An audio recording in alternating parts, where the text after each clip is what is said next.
Hi guys, this video is all about some basic etiquettes that you must follow while traveling in an aircraft. So tray table पर सोना avoid करें, या तो खाने के लिए या लैपटॉप मोबाइल रखने के लिए इसे यूज़ करें. Try to keep it secured specially for take off and landing.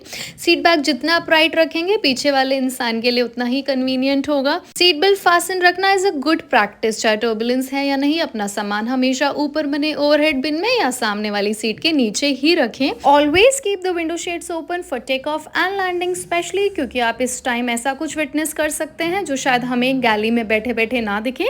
Try to keep the aisle litter free. It's always a good practice to knock before you use the lavatory, because बहुत सारे लोग पहली बार आ रहे होते हैं aircraft में और उन्हें नहीं पता होता है, तो थोड़ा एम्बैरसिंग हो जाता है.